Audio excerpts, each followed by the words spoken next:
CNN's Zach Cohen has new reporting as well for us in this breaking news. What are you learning about what has been published when you hear J.D. Vance saying this was oversold by Goldberg? Yes, Sarah, sources are telling me and our colleague Natasha Bertrand effectively the exact opposite, and that the information that Defense Secretary Pete Hegseth posted in this group chat was highly classified at the time. And that's especially because at that moment, the operation had not even started yet. One of our sources, a U.S. defense official, says that the operational plans that are these are our operational plans that are highly classified in order to protect service members, the ones that were obviously helping carry out the strike that is really laid out in a detailed timeline in these messages posted by The Atlantic today. And look, these are the kind of updates that would be given to the president in a highly classified setting in real time as the operation unfolded. Our sources are really stressing that, of course, this information was as sensitive as it appeared to be. And there's been some hints as to that being the fact, including yesterday, CIA Director John Ratcliffe was asked a hypothetical about whether or not pre-decisional planning deliberations like what's detailed in these messages should be delivered in a classified setting, and he said of course they should. And look, but this is something that Donald Trump himself said yesterday when he was asked that there was no information in these chats or in this chat that was classified. Defense Secretary Pete Hegseth actually sort of declined to address a question whether or not he declassified the information that he posted, but we're learning today now that the details and the information that Hegseth specifically posted to this group chat was in fact classified at the time that he wrote it. Zach Cohen, thank you so much. We're just getting more information that just came in.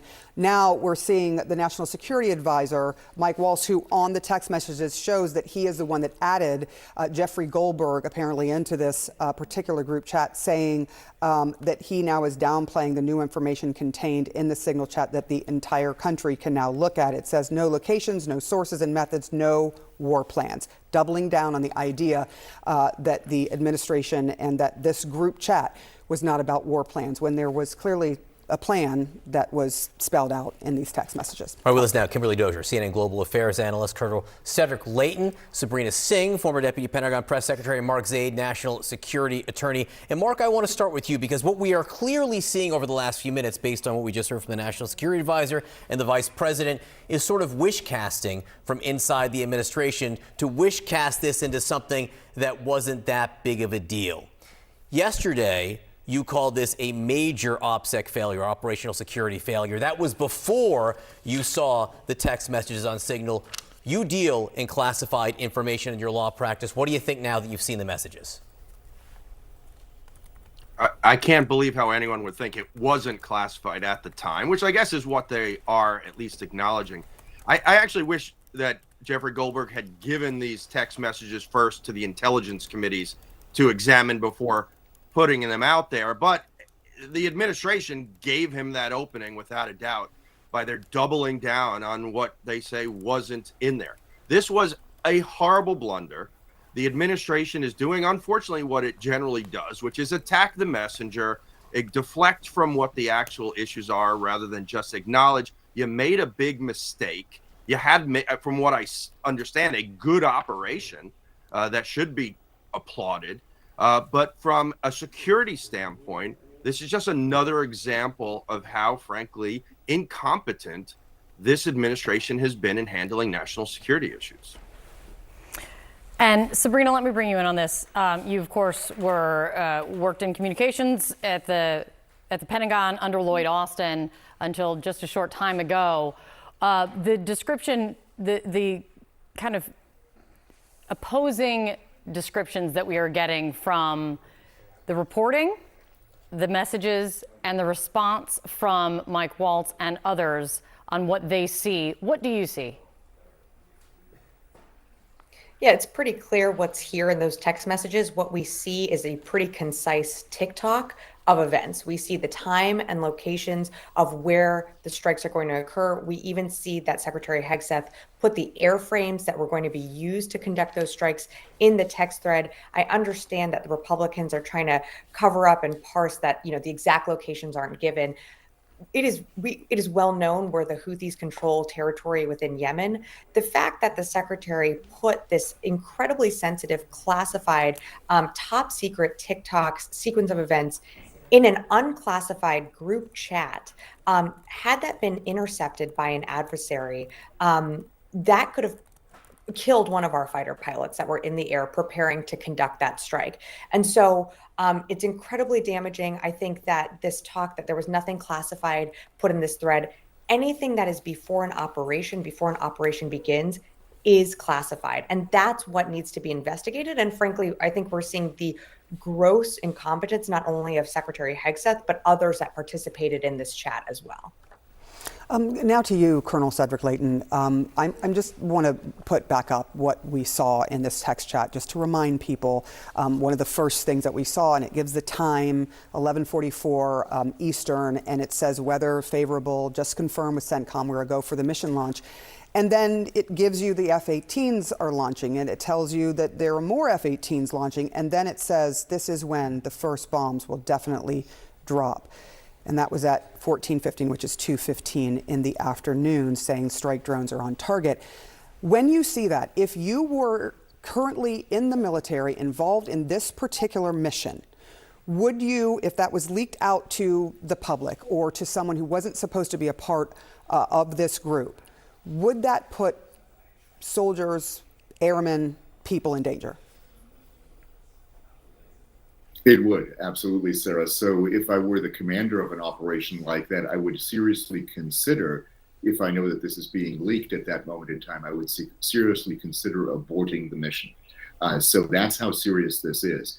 They got lucky that this was a successful mission. The sailors and airmen performed exceptionally well in their duties and in carrying out the mission.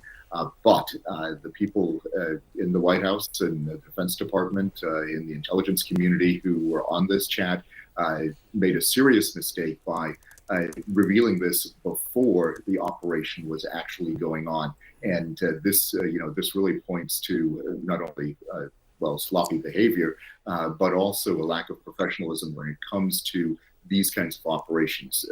Discipline has to be maintained at all levels when it comes to these kinds of things, and that includes the very top of our national security establishment. Just one quick thing. It strikes me that now that this has happened and you're saying that it would put you in danger if you were involved in this mission, how do the troops trust that they are going to be kept safe when they see something like this?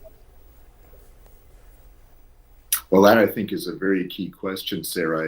Many troops will, just move on and carry on, so to speak. But they know that there is an increased risk when these kinds of things are revealed.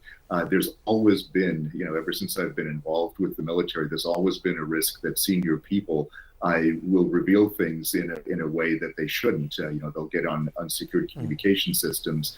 They'll talk in open areas where they shouldn't. Kind of the World War II adage, loose lips sink ships. And that's the kind of thing that we're dealing with here. They should remember that. It is a very key component. And, when you had Congresswoman Houlihan on, she spoke about how OPSEC is drilled into military people, but not so much into our political leadership. And our political leadership needs to understand there are significant consequences to these kinds of things, and a failure to abide by OPSEC rules, all of the OPSEC rules, can pose significant dangers and result in not only catastrophic failures, but obviously loss of life and potential loss of capabilities, operational capabilities.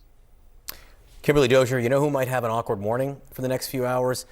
Director of National Intelligence Tulsi Gabbard and CIA Director John Ratcliffe, who are set to testify in moments before the House Intelligence Committee. Tulsi Gabbard yesterday said she couldn't recall or had no knowledge of whether there were times included on these text exchanges. There are times all over them. What are you anticipating this morning?